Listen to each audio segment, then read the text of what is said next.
on se retrouve aujourd'hui pour quelque chose d'un peu particulier. Vous allez vous dire qu'est-ce que c'est que ce montage qu'elle nous a fait. Je vais vous expliquer. Je vais vous montrer comment je me sers de ceci. Ceci, c'est un médium qui s'appelle du pouring. En fait, c'est un médium qui rend la peinture fluide et qui la lisse en même temps. Et en association, on a de l'huile. Donc ça, c'est un médium de Stamperia. J'en ai 2 flacons, donc là je vous montre celui qui est fermé, mais on va utiliser l'autre. Donc c'est un médium qui vraiment va nous donner quelque chose d'un petit peu particulier.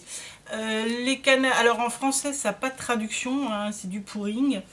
Les Canadiens francophones appellent ça de la coulée d'acrylique. Donc je vais vous montrer ce que ça donne. On va faire quelques petits tutos.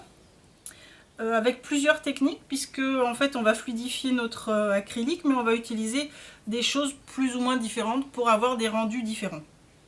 Je ne sais pas si je suis très claire, mais je pense que le plus simple c'est de vous montrer.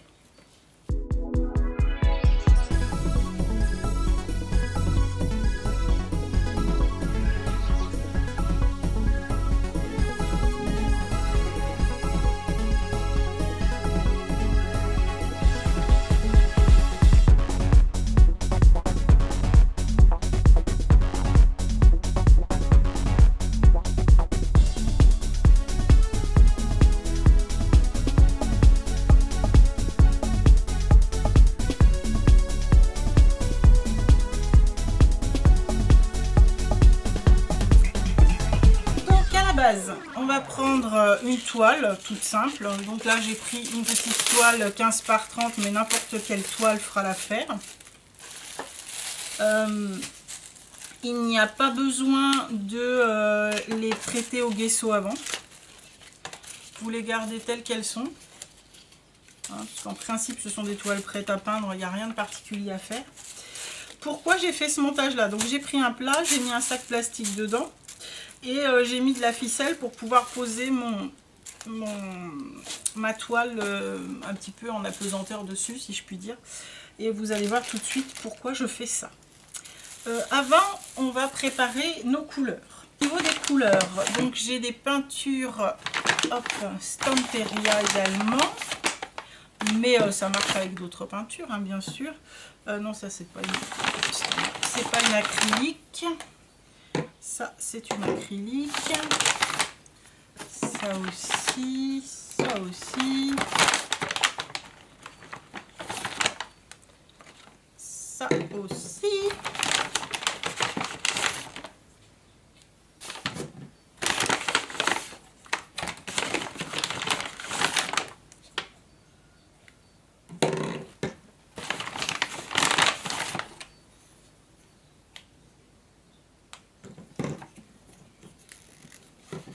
Alors, je vous préviens quand même que c'est une technique un petit peu salissante. Donc, on a besoin de notre pouring, de l'huile pour faire ce qu'on appelle des petites cellules, on va voir tout à l'heure ce que c'est, et de l'eau. Alors c'est de l'eau toute bête, hein, et que je vais utiliser au compte-gouttes. Donc du coup j'ai pris un petit compte-gouttes, mais si vous n'avez pas de compte-gouttes, vous pouvez le faire comme ça sans problème. On va utiliser des peintures. Je ne sais pas encore lesquelles. Il faut que je réfléchisse. Je pense que je vais utiliser celui-ci, Rose Bambola, avec, je vais mettre du Bordeaux.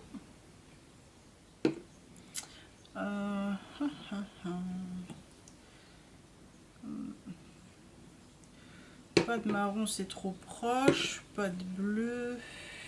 Je mettrais bien ce rose là, donc il s'appelle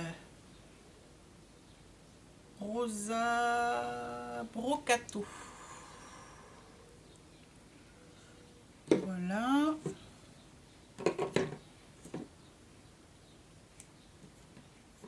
Et je mettrais bien une couleur qui pète un peu.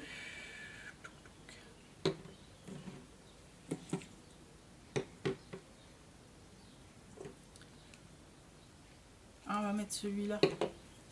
Un violet métallique. Voilà, donc je vais mettre ces 4 couleurs-là.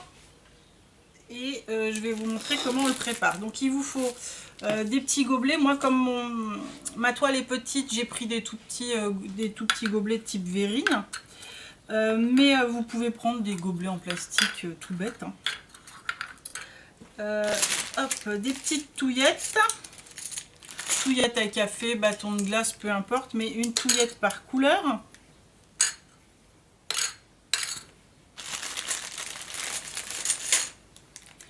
Voilà. Là, on va mettre un tiers de peinture, un tiers de pouring, et ensuite on va compléter le dernier tiers avec de l'eau, mais ça ne fait pas forcément un tiers, on verra en fonction de la consistance qu'on souhaite avoir. Donc,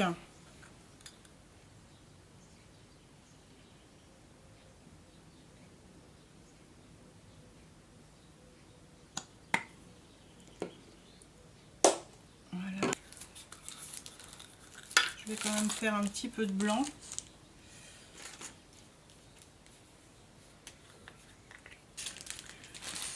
Voilà, donc du coup là j'ai mes couleurs. Le rose antique, le bordeaux, le violet. J'ai rajouté un peu de doré, un petit peu de blanc. Je vais maintenant mettre mon pouring. C'est vraiment à l'œil, hein, c'est à peu près... en fait c'est moitié-moitié si on compte pas l'eau.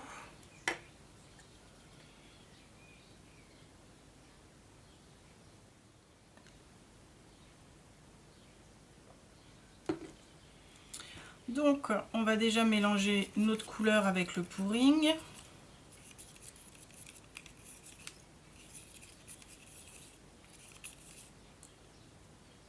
Ça doit couler un peu comme...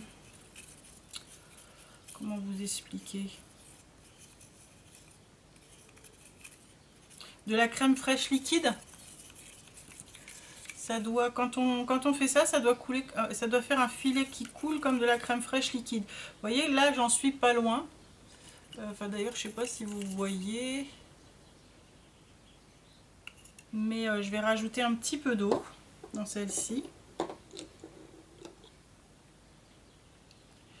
Et comme il n'en faut pas beaucoup, j'y vais à la pipette parce que ça m'évite d'en mettre de trop. Mais sinon, à la petite cuillère, ça marche. Hein. Faut pas se prendre la tête, hein, c'est pas un mélange savant.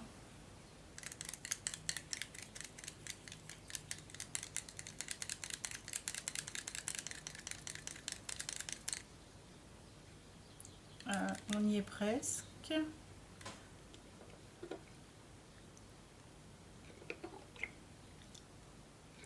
Voilà.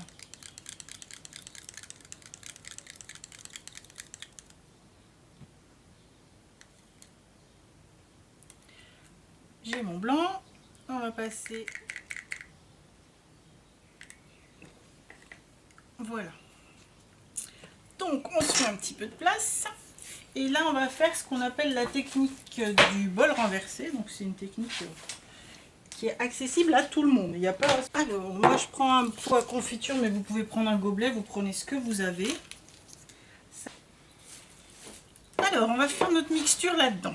Mais avant ça, on va utiliser cette petite huile. Hop. Qui est donc une huile qui sert à faire des cellules.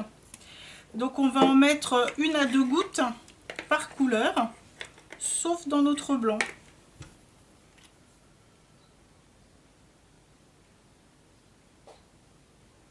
Bon, là j'en ai mis 3, mais bon.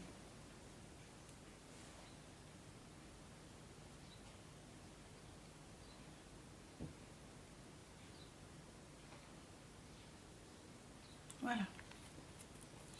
On va remélanger. Alors certaines...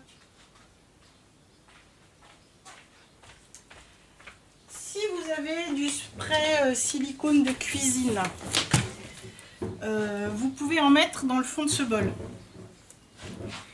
Sinon, on va mettre tout simplement 2-3 gouttes de cette huile.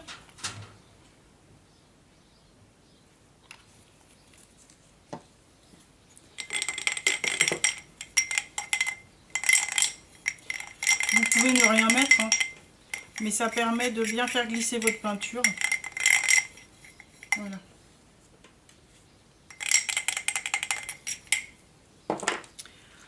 Alors, c'est parti. Maintenant, on va mettre les peintures en couches, sans les mélanger. Si elles se mélangent, c'est pas grave. Mais nous, on va pas les mélanger volontairement. Du blanc.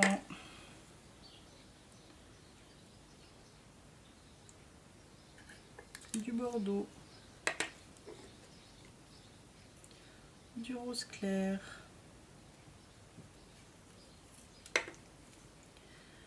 Du rose un peu plus foncé.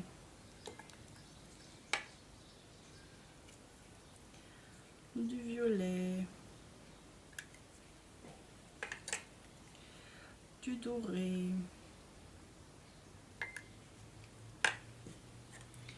À nouveau du blanc.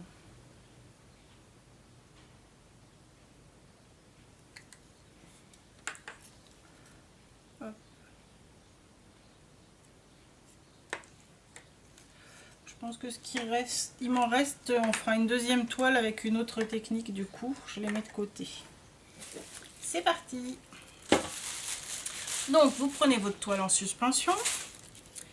Vous prenez votre bocal, la toile et je retourne. Jusque là, rien de sorcier. Je laisse descendre ma peinture. Et là, je soulève.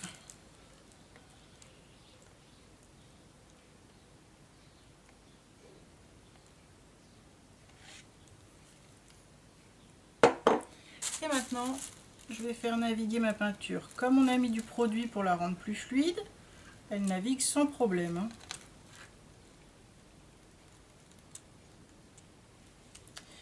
Et c'est là que je vais me servir de mon petit triangle pour venir faire couler ma peinture bien jusqu'au bout, si je le souhaite. Sinon, j'y vais avec mes gants et hop, je viens faire les bords avec les gants. Perso, j'aime bien aux gants, mais bon. On continue à faire couler.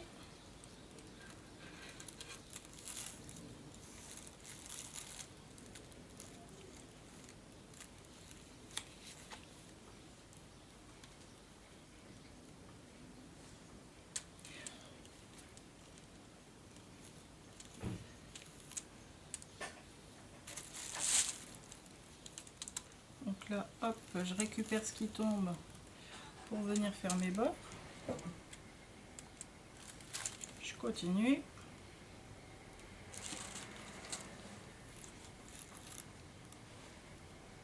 Maintenant, je le ramène sur le dernier côté.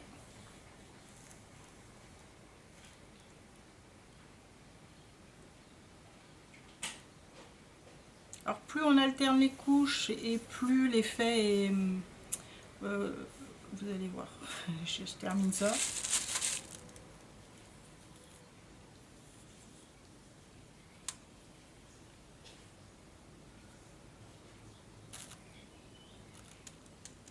Voilà.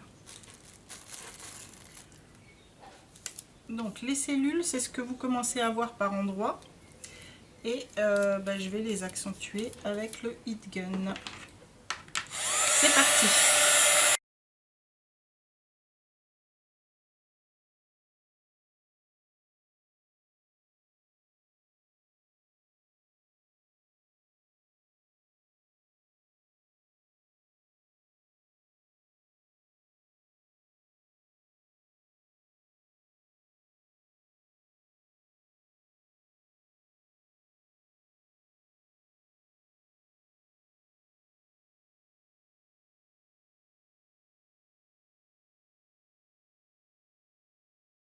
Donc là, je ne cherche pas à sécher ma peinture, hein. Ce que je cherche à faire, ce sont les petites cellules que vous voyez là.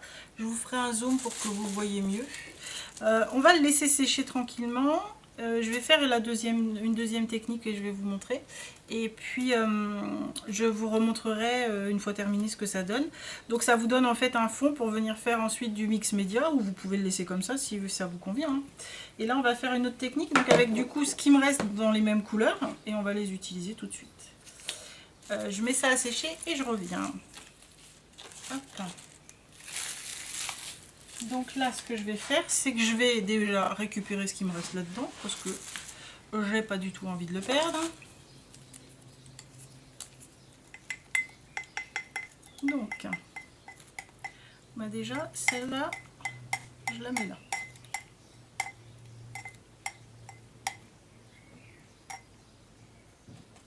Voilà.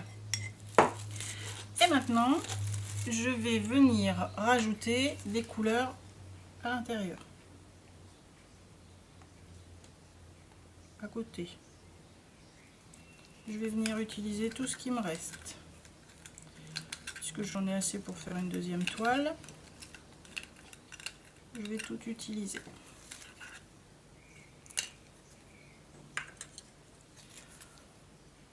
Là, je vais en mettre à l'intérieur également.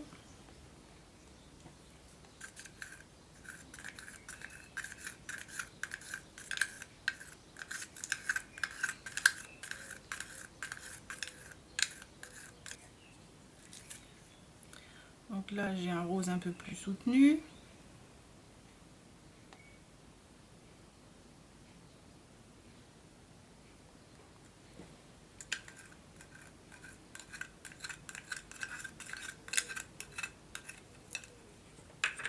Et je vais finir par mon doré.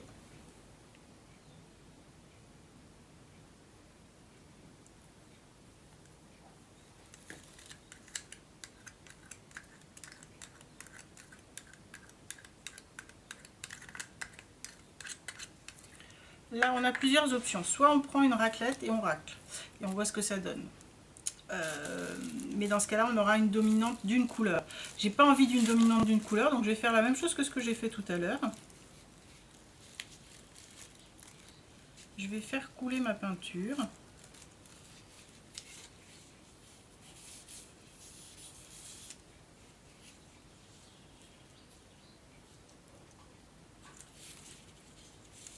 Et là, j'obtiens des coulées plus massives, vous voyez, du coup. Hop.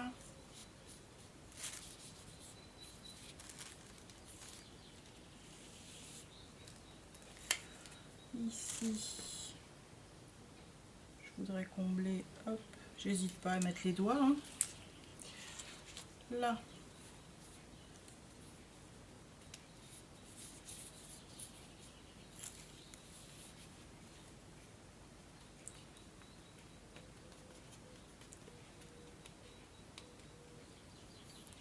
maintenant je vais terminer de faire mes coulures. Et on va passer au heat gun. Donc vous voyez que par rapport à l'autre, on obtient des coulées complètement différentes.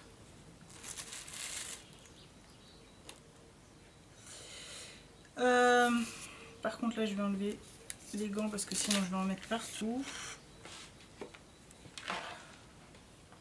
C'est parti!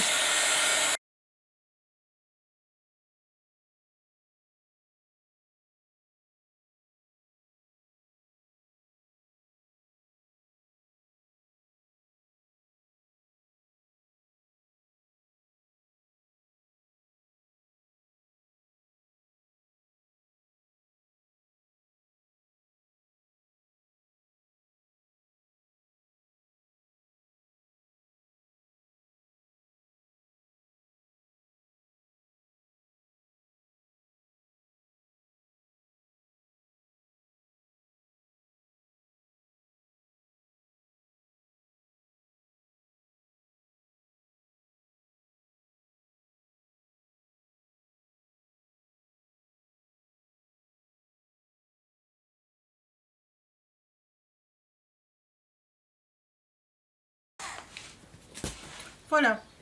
Donc on obtient beaucoup moins de cellules, vous voyez, quelque chose de plus, comment dirais-je, diffus. C'est voilà, c'est une technique. Ce que je vous propose, c'est de rallonger un tout petit peu ce qui me reste en couleur, de prendre une toute petite toile et vous montrer ce que ça fait quand on étale. Je reviens tout de suite. On va venir faire tout simplement des tâches avec ce qui nous reste.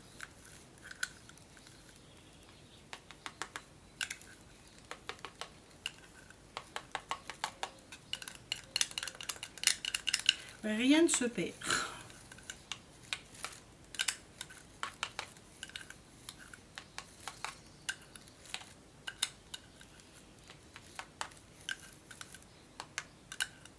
Par contre, comme je n'avais plus beaucoup de cellules, je vais remettre une toute petite goutte d'huile dans ce qui me reste des autres. Hop. Donc je remets une petite goutte d'huile dans chacune des autres couleurs. Comme j'avais plus beaucoup de peinture dedans, ça va. Hop, ici le rose ancien.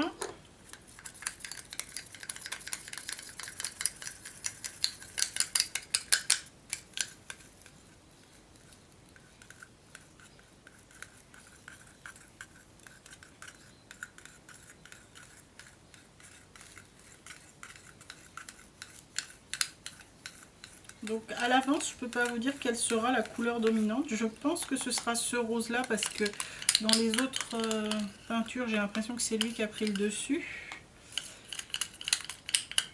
Mais ça veut rien dire.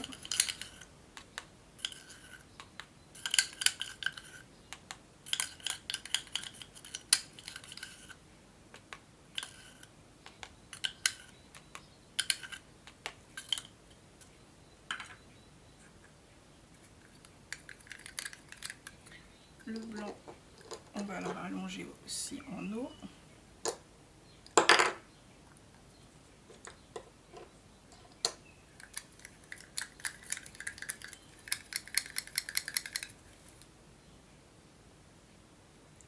Alors lui, je vais le mettre au maximum là.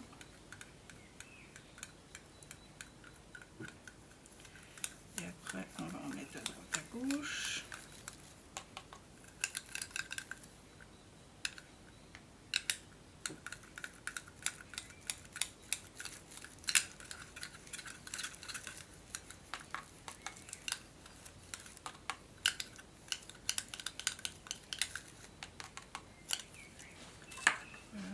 Ça vous dérange pas, je vais me le retourner comme ça.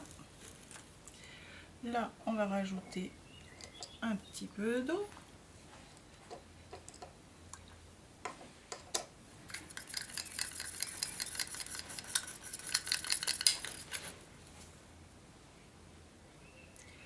On rajoute notre rose clair.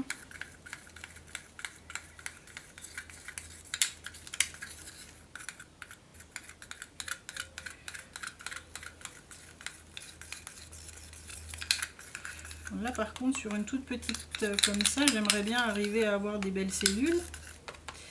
Donc comme j'ai rajouté une petite goutte d'huile, normalement avec un peu de chance, on devrait avoir des belles cellules.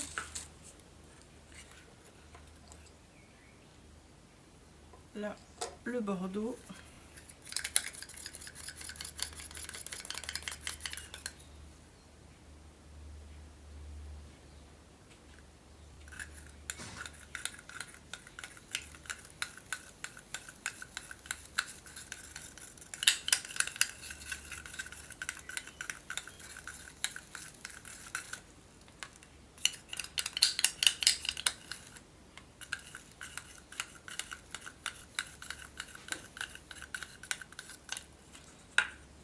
Et il me reste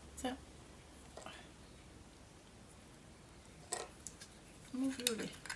Vous avez vu en fait avec le peu de peinture qu'on a utilisé, on a fait déjà 2 toiles et là on fait une petite chute.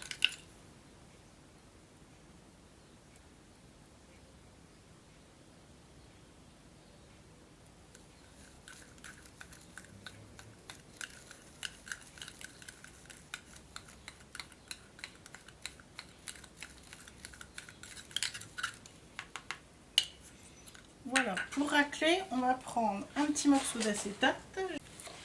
Donc, un petit morceau d'acétate tout bête. Et c'est parti. On se retrouve aujourd'hui pour que je vous présente ce que ça donne, cette réalisation, une fois terminée. Donc vous voyez que la surface maintenant est sèche. On perçoit bien toutes les petites cellules. Ici, il y en a des toutes petites, des plus grosses. Et puis ici, ça fait comme des coulées. Donc ça, c'est le premier qu'on avait réalisé avec la technique du verre renversé. Voilà, je vous montre le second. Donc celui-ci, on n'avait pas renversé le verre, on avait fait des coulées toutes simples. Et vous voyez qu'il y a moins de cellules sur celle-ci. Il y en a quelques-unes, mais il y en a moins. Et ça donne pas du tout, si je vous les mets côte à côte, ça donne pas du tout le même aspect. Hop. Après, alors ici j'ai fait une cochonnerie, mais bon c'est pas grave, je la referai. Ici sur celle-ci j'avais étalé avec le plastique et ça a donné ceci, donc vous regarderez pas la tache bleue bien évidemment.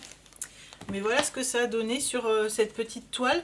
On retrouve quand même des petites cellules, mais on a une couleur qui est plus diffuse du fait d'avoir étalé le produit. J'aime beaucoup le résultat de ces deux-là. Je ne sais pas si je vais m'en servir en mixed media ou si je vais les laisser tels que, parce que j'aime beaucoup ce que ça donne. Mais je me dis qu'effectivement, on peut peut-être aussi faire une sorte de graphe, un tag en noir par-dessus, une écriture noire. Ça peut être aussi quelque chose d'assez sympa. Et sur celui-ci, on peut rajouter des plumes, des fleurs, enfin voilà, je ne sais pas ce que vous en pensez. J'espère que cette technique vous a plu. Enfin, c'est pas une technique très compliquée d'ailleurs. Et puis si vous souhaitez plus de vidéos dans ce sens, ben, n'hésitez pas à me demander. Et puis je vous montrerai. Et puis j'ai l'intention de faire une toile en mixed media un peu plus grande. Et je vais peut-être utiliser cette technique-là dans des couleurs un peu différentes. Mais pour faire le fond, donc si ça vous intéresse, vous me le dites en commentaire.